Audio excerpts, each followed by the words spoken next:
మీ మోకాల నొప్పులకు ఎటువంటి సర్జరీ లేకుండా ఎపియాన్ పెయిన్ క్లినిక్ అందిస్తున్న అత్యాధునిక చికిత్స. నమస్తే, వెల్కమ్ టు సుమన్ టీవీ. వేగవంతమైనటువంటి ఈ జీవన శైలిలో వ్యాయామం చేయటము కూడా టైం అనేది ఎవరికి ఉండటం లేదు. కానీ ఈ శరీరానికి మినిమం వ్యాయామం అనేది లేకపోతే చాలా కష్టమవుతుంది. రకరకాల అనారోగ్య సమస్యలకి కూడా అదే కారణమవుతుంది.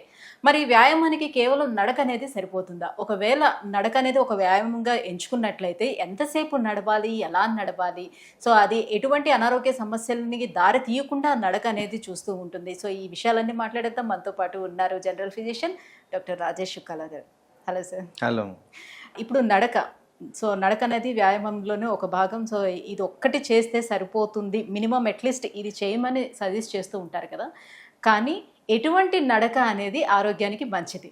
నడకలో కూడా ఎలా పడితే అలా నడిస్తే ఓకే, మేము చేసాం కదా వాకింగ్, ఏమున్నది అని అనుకుంటారు. బట్ ఎలా చేయాలా వాకింగ్ అనేది?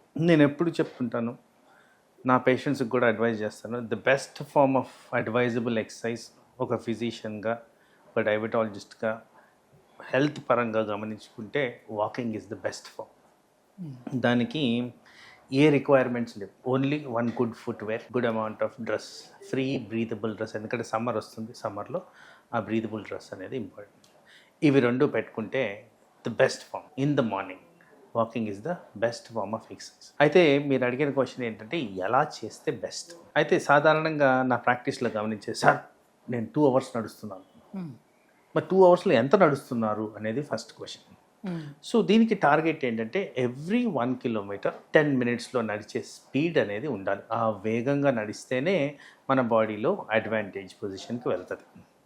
సో రీసెర్చ్ పరంగా కన్ఫర్మ్ చేసింది ఏంటంటే ఆ బ్రిస్క్ స్పేస్తో నడిచినప్పుడు ఫ్యాట్ కరిగే తత్వం పెరుగుద్ది, betterment of circulation, betterment of muscle development, muscle memory better అవుతుంది. సో ఇలాంటివన్నీ కూడా సైంటిఫిక్ అనాలిసిస్తో ఆధారాలు ఉన్నాయి. So ideal recommendations about 30 minutes of walk covering 3 kilometers. ఇది మ్యాండేట్గా చేసుకోవడం. ఇలా చేసినప్పుడు మీకు నేను చెప్పిన ఫ్యాట్ కరగడము, మజిల్ డెవలప్మెంటే కాకుండా వాస్తవానికి డయాబెటీస్ పర్టికులర్గా కంట్రోల్లో బెటర్గా ఉంటుంది. Proper exercise for about 3 months ఇలా చేసినప్పుడు, ఈ వాకింగ్ చేసినప్పుడు బ్లడ్ ప్రెషర్ అనేది anywhere between 15 to 20 systolic blood pressure తగ్గేదానికి ఛాన్స్ ఉంది.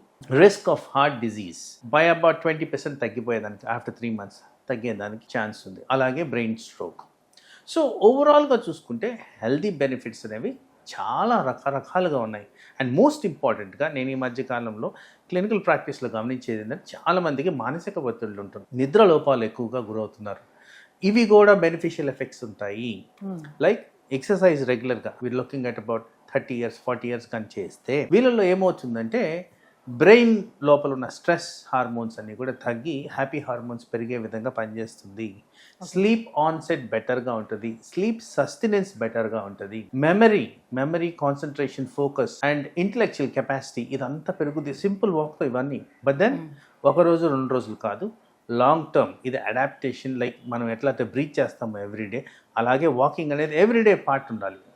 అలా right from maybe around 20 years నా 20 సంవత్సరాల వయసు నుంచే ఇప్పటి నుంచి స్టార్ట్ చేసి ఇంకా లైఫ్ లాంగ్ ఇది మెయింటైన్ చేసే విధంగా చేస్తే మాత్రం డెఫినెట్గా the best form of exercise you could do. తర్వాత చాలా మందికి ఈ మధ్యకాలంలో ఉన్న ఒక అపోహ ఏంటంటే నేను వాకింగ్ చేశాను, వెయిట్ తగ్గలేదు. అదే బాగా ఒబేస్గా ఉండే వాళ్ళకి కూడా వాకింగ్ అనేది బరువు తగ్గించడంలో అసలు ఎంతవరకు హెల్ప్ చేస్తుంది? సో వాస్తవానికి మీరు బర్న్ చేయబోయే క్యాలరీస్ మేబీ 3 kilometers వాక్ చేస్తే at the max about 250 to 300 calories. That is not sufficient to reduce the weight.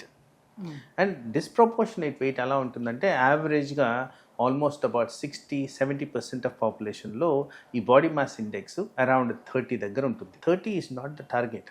పర్టికులర్గా నేను డీల్ చేసే ఈ డయాబెటిక్ పాపులేషన్లో my target would be anywhere between 20 to 23. ఈ రేంజ్ ఆఫ్ బాడీ మాస్ ఇండెక్స్కి రావాలి. ఇది రావడం not an easy task. So exercise ఒక్కటే కాదు, డైట్ కూడా ప్రాపర్గా మెయింటైన్ చేయడం అనేది important. Diet discipline important. Diet డిసిప్లిన్లో టైమింగ్ ఆఫ్ ఫుడ్ చాలామందికి అర్థం కాని అంశము అండ్ చాలామందికి యాక్చువల్లీ అకామిడేట్ చేయలేని అంశము ఇదే. సో ఈ డిసిప్లిన్ ఆఫ్ డైట్లో మార్నింగ్ టిల్ ది ఈవినింగ్ ప్రాపర్గా తిందండి. అంటే 7 o'clock 1 o'clock అగైన్ 7 o'clock తిన్న వాళ్ళల్లో betterment in terms of weight loss ఉంటుంది. నాట్ ఓన్లీ ఎక్సర్సైజ్, ఈ డైట్తో కూడా మనకి వెయిట్ బెనిఫిట్స్ అనేవి వచ్చే విధంగా ఉంటాయి కాబట్టి ఆ విధంగా ఫోకస్ చేసుకోవడం అనేది ఇంపార్టెంట్.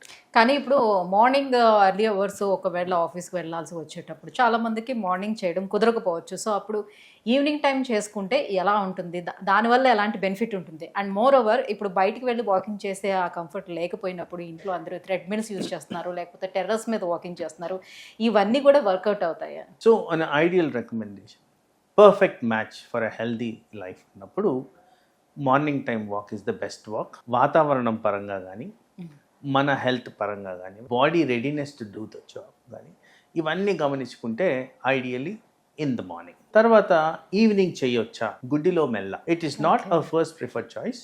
కానీ మార్నింగ్ చేయలేని పరిస్థితులు ఉంటే ఈవినింగ్ కూడా చేయండి, you do it. But then మీ పర్ఫార్మెన్స్, మీ బాడీలోనే పర్ఫార్మెన్స్ మారుతుంది. ఎందుకు? అక్కడ పొల్యూషన్ కాంటెక్స్ట్ వస్తుంది, కంఫర్ట్ లెవెల్స్, టెంపరేచర్స్ మార్పులు ఉంటాయి. దెన్ పర్హాప్స్ అందరికీ కూడా అంత అవైలబుల్ స్పేస్ ఉండకపోవచ్చు, యాజ్ ఇన్ ట్రాఫిక్ పెరగడం, నడవలేకపోవడం. పర్టికులర్లీ మెట్రోపాలిటన్ సిటీస్లో ఇవి అంత ఫీజిబిలిటీ ఉండదు. సో మరి ఇంట్లో చేసుకోవచ్చా, నెక్స్ట్ క్వశ్చన్. సో ఓపెన్ ఎయిర్లో నడవడం వల్ల నేను చెప్పే బెనిఫిట్స్ ఏమంటే ఉన్నాయో అవి స్టాటిస్టికల్ అండ్ సైంటిఫిక్ అనాలిసిస్తో చూస్తే ఎవరైతే ఓపెన్ ఎయిర్లో మార్నింగ్ టైం నడుస్తారో వీళ్ళల్లో ప్లెజరబుల్ ఎక్స్పీరియన్స్ బెటర్గా ఉంటుంది. దే గెయిన్ మోర్ మొమెంటమ్ అంట దాంతో, అండ్ ఎక్సర్సైజ్ కెపాసిటీ బెటర్గా ఉంటుంది అన్నారు. సో ఇండోర్స్లో చేసినప్పుడు ఇది అంత ఎక్కువగా ఉండకపోవచ్చు. దట్ బెనిఫిట్స్ సైంటిఫిక్ డేటాతో అనాలిసిస్గా పబ్లిష్ చేసిన మెటీరియల్స్లో ఇండోర్ కన్నా outdoor better in terms of మన హెల్త్ బెనిఫిట్స్ అనేవి పబ్లిష్ అయ్యాయి. So ideal recommendation again morning time చేసుకోవడం. మరి ఇండోర్లో చేస్తున్నప్పుడు ఏవైతే ఈ ఎక్విప్మెంట్ వాడి చేస్తామో వాటి వల్ల కాస్త జాయింట్స్ మీద ఎఫెక్ట్ పడిగేదానికి ఆస్కారం ఉంది. And it is not comforting for the body, పర్టికులర్గా ఎల్డర్లీ గ్రూప్ ఆర్ ఆర్థరైటిస్ ఉన్న వాళ్ళు ఆర్ బోన్ డిజీజ్ ఉన్న వాళ్ళకి ఇదంతా కంఫర్ట్గా ఉండేదానికి ఛాన్స్ లేదు. కాబట్టి ideal recommendation again outdoor walks better. Okay, so hardly ఒక 30 minutes 3 kilometers అని పర్ డేలోనే పెట్టుకొని చేస్తూ ఉండాలి, right? That is the minimum recommendation.